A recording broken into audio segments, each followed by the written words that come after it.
All right, we're back in Westminster. We've been here like 10 days ago. Back to the 714 tires to get the alignment redone with this new special service tool that Don has developed for the camber and tow arms. And we've done previous videos on that if you want to see the installation of those and the alignment, previous videos on the channel.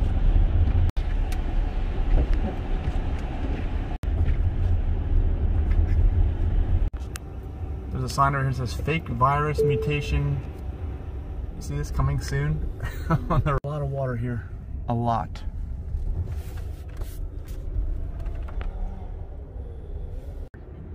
We're back.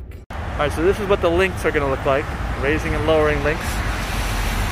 They're not on my car now, but they will be in the near future.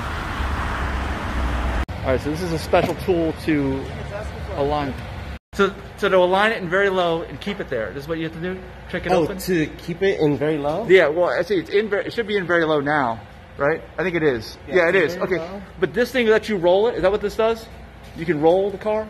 Yeah, he got it. No, to keep it on very low, yeah, and without any like adjustments, yes, you have to put it in jack mode as well. Oh, you do? Okay, yeah. Okay. And then to keep it in neutral, like how we have it right now, yeah, you have to have the seatbelt plugged in. Oh, like someone's there? Yeah. Okay. You step on the brake, put it in neutral, and then you pretty much just use anything to trick. Oh, to make sure so it feels the door's closed. Yeah. I got you. You won't be able to close it all the way. Right. It thinks that it's in. That makes sense. I saw you guys do it before. I was wondering. Thanks. This tool is what's needed to align the links properly in the back, especially on the passenger side. There's very little clearance, so Don has developed this thing, and I'll have it available to make it for easier alignment. Going back up again. Quick, summary, kind of like what we were just talking about. Yeah. What brought you here? What was your previous experience with the adjustable bushings? Yep. And good? Yep, all good. Let me stand on this side a little bit. Yeah, whatever you want.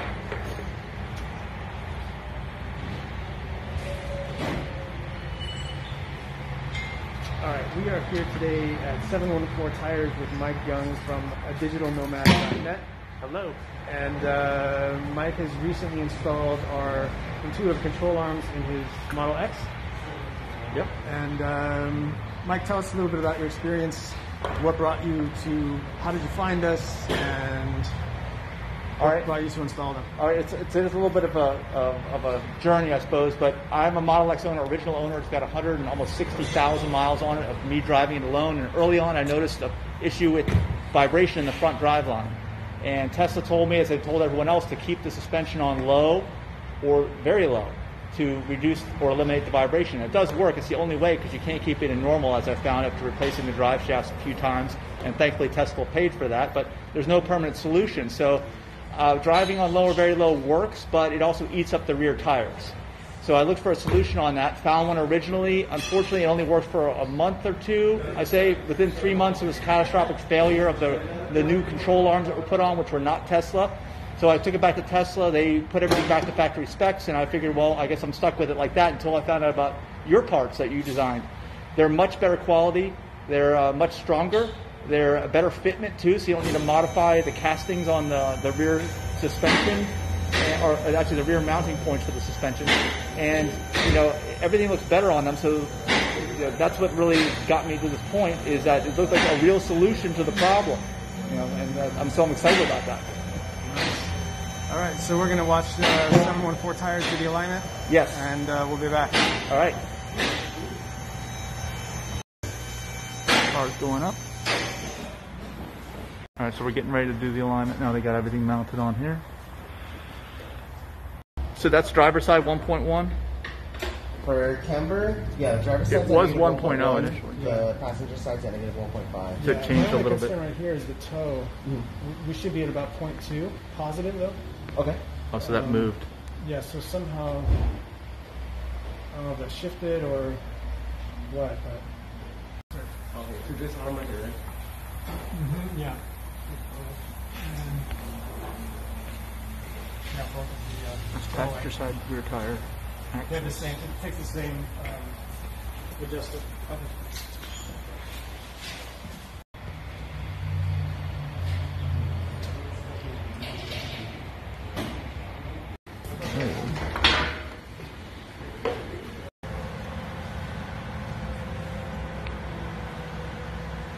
Maybe you could tell us a little bit of your experience with your acceleration shutter problem and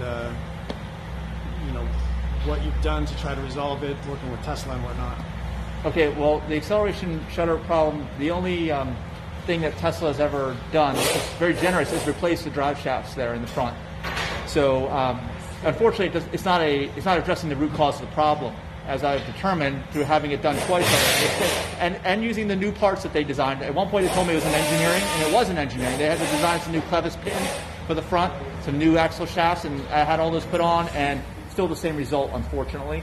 So just through process of elimination and my own just general knowledge of driving the car for 150,000 miles, it was obvious to me that there's something wrong with the angles of these drive shafts, right? So the minute I step on the accelerator hard and I'm at a high position, I feel a vibration.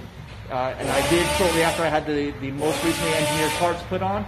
But if I lower it down to low or very low, that vibration goes away, even with worn axle shaft parts. But if I was to get new axle shaft parts put on now, I could drive it in very high for a period of time before they wore down and end up being in the same position now. So the only solution is to keep it low all the time. Mm-hmm.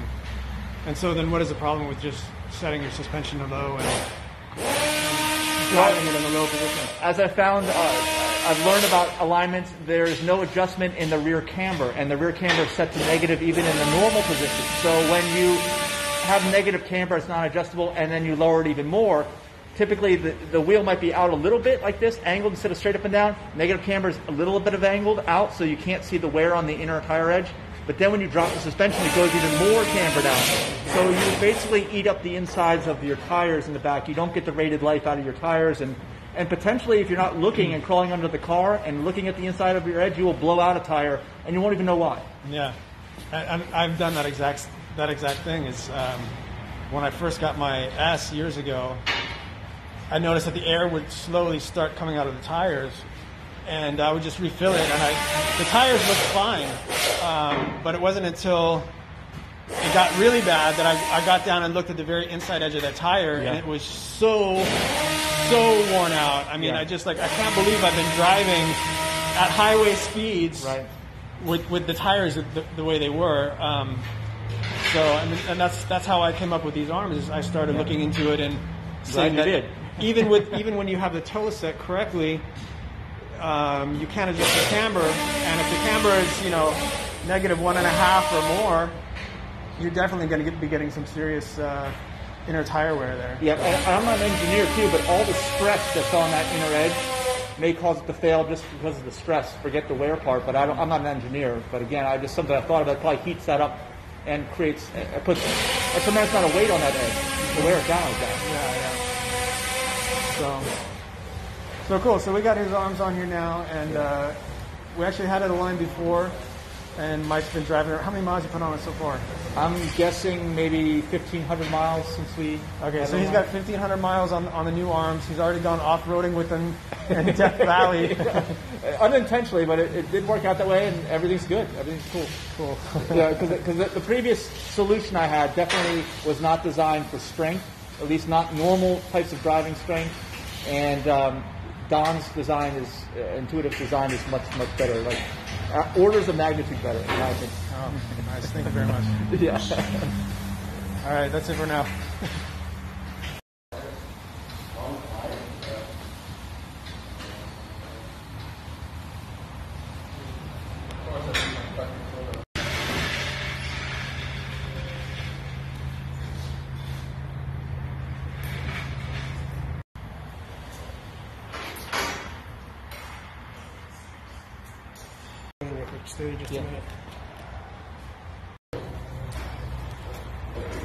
So we've got some new lowering links coming out. They're called the RSX1 lowering links, and here's a prototype. The final version is being laser etched and built right now. Should be ready in a couple weeks. And it is the most accurate lowering link that you can buy. There's no marks on this right now, but on the production ones, there's going to be laser etched marks here and on the sleeve here, so you can literally just dial in the sleeve to the setting that you want, and you can match it on all four, and your car will sit at that exact level. You don't have to go back and measure it with caliper or anything else. It'll just line up just right. And you lock it in place with that little set screw right there. So you can see that. And that's it. Yeah, and then I was questioning, we were talking about this earlier, I was like, well, do I need these? I'm not sure if I need them now, because I realized that Tesla has a function where you can lock your suspension in low all the time. And if you don't use it, then you have to reset and lower your suspension every time you drive the car, because it'll reset to normal. But it's preferred to be in very low. I think that's going to be the most, you're going to get the most wear out of your driveline, the least amount of vibration or none. So in order to do that, you have to have this. Unless you're going to remember to drop your suspension every time, which nobody does. I don't care if you say you will. I'm very good at things. I couldn't do it. On this trip we've been taking, I was like, fine, I just locked it low until these are available. And once these are coming out, I'm putting it right on my car to solve that problem. Yeah, so you can, Mike's talking about the acceleration issue with Tesla. So you can drop it into low, and that will definitely help with the acceleration shutter, but really you need to get a little bit lower than that. And you can't, in the software settings, it's going to kick you out if you try to stay in very low all the time. Yep. So the lowering links kind of fool the sensor, and you can just keep it in low, and you'll be fine. And the tire wear too. There's obviously a function of tire wear. If you're down at the lowest setting as well, I think that it'll help with the tire wear once it's aligned properly as well, right?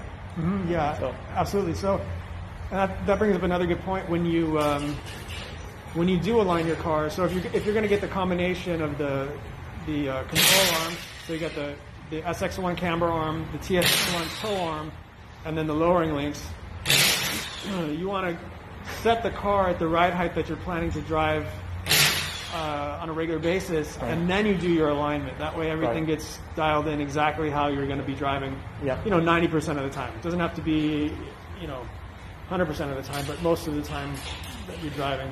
And that's what mine is now. We made sure it was down in the very low setting, and that's how it's being aligned right now, so that'll make sure the tire wear is good, grip's good, and it works right. Right, so then when Mike puts on the lowering links, he can just come back up to the low setting, and his alignment will be just fine. Yep. So otherwise, how do we just start from scratch? If we had these links to begin with, then we could have installed the links first, reset them to the right height, and then done the alignment that way. That's the ideal way. Yeah. So we're doing it right. We're doing it before everyone else. Yeah, so that's the problem. So we're doing it a little bit backwards here, but concept is the same. So. Yeah, and then soon when everybody else, including people watching this video, sees this, they'll probably be able to do it in the right order and have all the parts available. Since you're just still developing them and they're just now getting off the production line, we have to do it this way. Right. So yeah, Mike is essentially going to be one of the first people to install these lowering links on his car. Yeah.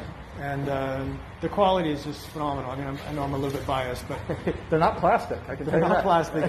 The original equipment are plastic. That's right. Now these are 6061 T6 aluminum. They're super strong, super light, and plated, and just really, really good quality. I know you'll love it. Yep. So what else? You want to talk about? The towing. Yeah. Now, this also plays a role in towing, because I also, again, asked, why do I need these just today? I was like, well, I can just leave it locked in very low. Like I said, I can leave it locked in low, but you should be in very low to have the longest driveline life and the least amount of vibration or no vibration. But the problem is when you go to tow, you're either supposed to put it in tow mode, or it will lock into tow mode automatically, which it does with me, because I tow the rated weight, which is 5,000 pounds with mine, and it knows something's back there and you can't get out of tow mode. So that does a couple things. It disables autopilot, of course. You don't want to use autopilot. But it also will fix the suspension in a normal height, and you cannot change it. And, of course, we know that the normal height is too high. So if you want to prevent driveline wear, which is probably doubled when you're towing, I think. Whenever you're doing towing, it's doubled. You want to keep it down in the low setting, so you've got to have these installed in order to fix it in the low setting. Mm-hmm. Yeah, I think you pretty much just said it all right there. Yeah, definitely getting your axles to be more at a straight angle is really the number one thing in preventing the CV joint wear. And that's that CV joint wear that causes the acceleration shutter problem, mostly. Yes. Well, and also, I mean, I'd say it does. Actually, even if they're brand new, I think if you accelerate hard, you won't notice it for the first couple of hard accelerations, but after that, it causes the wear so quickly that you will notice it. Because I know that when my car was brand new, it didn't do that. When my car had new axles, it didn't do it, but it quickly developed a vibration, slowly but surely. And so then, even after your axles were worn down, from your experience, when you lower the car, does the acceleration shutter disappear? Yes. It's. I mean, there's still going to be some slack in the driveline because the bearings are worn. That's going to be there. Don't mistake. I mean, this isn't. If you have bad axles, you've got to get them fixed. Okay, but this will prevent them from going bad if they're not bad yet. Right. So once you get this fixed on your car, you're going to want to get new axles put on your car once everything's done, including the lower links. I'm waiting to get these on, then I'll get them done. But I've done it on my X. I had a rental X within the last couple months that was abused like any other rental car, and it had a terrible shutter on the high, very high, and normal. All three settings, terrible shutter. But the minute I dropped down the low and even very low, for sure, it just went away, like it wasn't there. But no, there were probably some slack. I know there was some slack in the driveline. That's how you can tell that the bearings are shot in the axles very low. And then your solution, of course, so you can even drive it. I wouldn't recommend driving on worn axles. You can drive it vibration free with your setting, with your fix, and these on the very low setting, and not wear your tires, not destroy your rear tires in the process. Yeah, can you talk a little bit more about what is the sensation that you feel when you're driving that leads you to know that, I've got this acceleration shutter issue to begin with? Well, okay, sometimes you can hear a noise, believe it or not. The acceleration is so bad, and it's because the angles are so severe that the end of the drive shaft, meaning the tire end, can't keep up with the speed of the drive shaft coming out of the motor. There's a difference in speed. That's what causes the vibration. So you notice it right away. I mean, and you have to floor it to really notice it. If you're a mild driver, like a grandma, granddad, somebody who just really doesn't like to have too much fun driving, let's say that, you may never notice it, okay? You have to get into that accelerator. I'm not to say that I'm an aggressive driver, because I'm not, but every once in a while I like to get into the accelerator. I don't like to have the experience of the front end feeling like it's going to vibrate in half and snap in half, because that's what it feels like. And it's a very disconcerting feeling, and the fact that it's considered normal is also concerning to me. But now you have a fix, so that that's where I'm focusing now, is on the fix for the problem. Nice. Yeah. So the fix, the main thing that needs to happen is you need to reduce the angle between the wheel and essentially the transaxle, or whatever you want to call that. And had Tesla started from scratch with the front wheel drive, they could have built it, they could have designed it in a way where there would have been a more straight angle to begin with. But since the front wheel drive part of the vehicle was kind of an afterthought that they came out with. That's right, because based on the S, and the S evolved from an original rear only, right? That's right. It was originally a rear wheel drive vehicle. So then they had to put the motor on top of the rack and pinion and other hardware there. So it naturally put the motor to the transaxle to the wheels at a steeper angle than what would have been ideal. It's all geometry. Yeah, it's honestly not that complicated. So, I mean, the thing is, you either have to drop the motor and transaxle down, which you can't do, right, or you have to bring the wheels up. But regardless, you've got to have those axles at a more straight angle, or you're going to have this problem.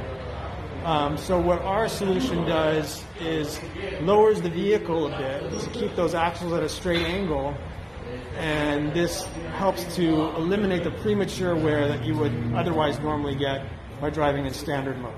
Yeah. That's basically the premise of how we do things. So some people say, well, I don't really want to drive the car lowered, and I get that, but I think there's some benefits to it as well, because you get improved handling, it's more agile. Yeah. I've experienced that because I used to drive it on normal all the time, or even a higher setting if I was driving low, because I didn't want to eat my rear tires up. That was the only way to not eat my rear tires up, is to do that. And now I'm lower. I definitely feel it's a better sensation. Unfortunately, as an SUV like this is classified, it reduces the ultimate ground clearance of the vehicle, and that's something that will have to be explored over time, because that is a loss for sure. I can't do that, because even if you do it a couple times, I think you will destroy those axles, as I've experienced, very quickly. So that's why these links are so important, because when you get these links on there, it's an insurance policy that no one's going to raise your suspension up to the point where it's going to eat through those those front axles. Yeah, and so we offer the links along with the control arms as a kit to help to eliminate the premature axle wear and the acceleration shudder. So, and I'll also say too, this is a little bit different point. Is that in driving this now in the low setting with the new geometry in the back, with you're having it aligned. It was mostly aligned. It was a little bit off because you've got the special service tool now to get that fine tuning in there now. But I had almost the full experience, and I can tell you it feels better driving it normally. Now, who would not want this? I could tell you, well, someone who wanted the ultimate height on their car would not want this. Okay. Right. But you're going to eat through drive axles to pay for that. Yeah. Okay. And then someone who wants to drive like a maniac through corners is not going to want this, because when you have that camber in the back, it will help you, but only in the most extreme cornering where you're about to crash. Okay. And most people don't drive like that, but thankfully, almost no one drives like that. So this was not designed for the average driver. The average driver is just concerned about going in a straight line, taking a few corners, and getting the life out of their tires, and that's me. So I feel that on a normal corner, the car feels actually more secure. That's my experience with it, because I've got a bigger contact patch on that tire in the back. Because the only way you get a big contact patch from stock is if you're throwing it into a corner. Because then you're leaning the whole vehicle over, and it's going to take advantage of that negative camber. Under normal driving, you will never see that. So. Yeah, very good points. Yeah, and see, what else can I say? That's about it, I guess. Yeah, so it feels better, tracks better. I'm very pleased. Nice. Well, I appreciate it, Mike. You've been a great customer to work with, and it's been a good experience, and it's nice to be here with you installing these and getting it aligned. I'll take care of it. Okay, and then thank you for developing these parts, because obviously it is an issue. It's a known issue, and it's been kind of mysterious, I'd say, up until this point in time. Because I don't know if anyone ever thought it would be solved. Right. So thanks for taking the time to do this and develop a quality product. Yeah, sure. Yeah. Thank you. Yeah, you're welcome.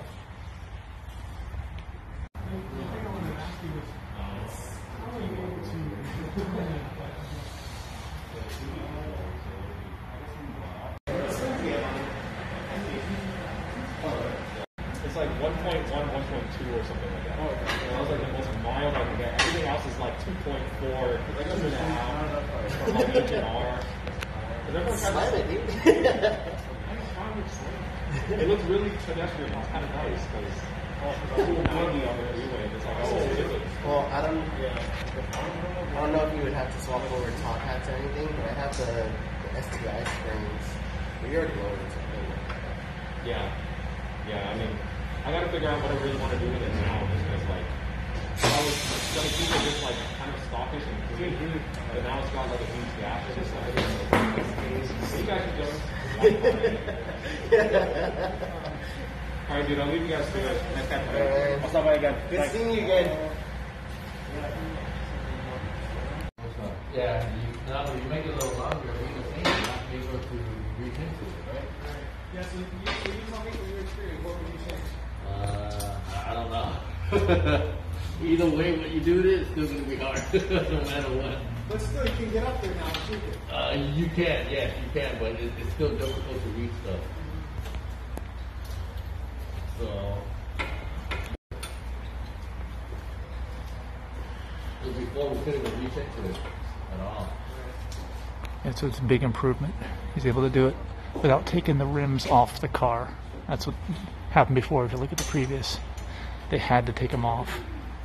Now they don't have to. Have you installed other aftermarket lamps on the SRX? On the what up there? Have you installed other aftermarket lamps on the SRX? No. Pretty much. So the Tightening it.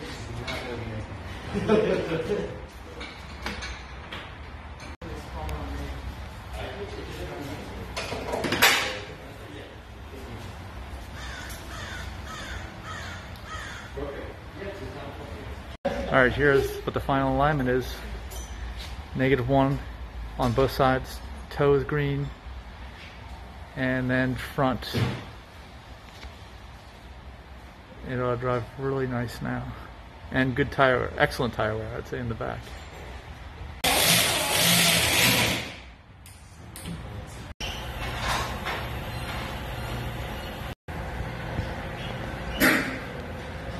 See how the rims are straight. Look over at this side. Great job. Really appreciate it. Oh, you did that too? Otherwise, it was like, yeah, it was pretty good.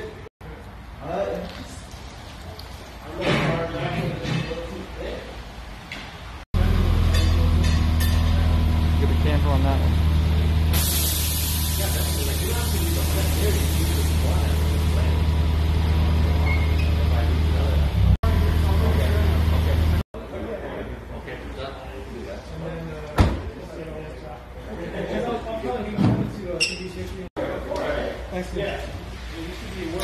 Look at how the rims stick out behind front of that tire.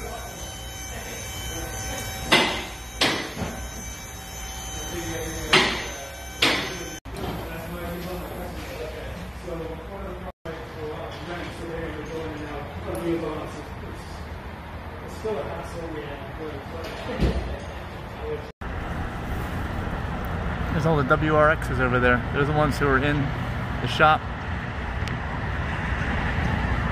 getting different alignments done. They all have the cambered out rims in the back. And that's Don's Model 3 over there. Alright, we're heading out of Southern California now. It's going to be a while, but we're going into Arizona, New Mexico, Texas, heading back to South Florida.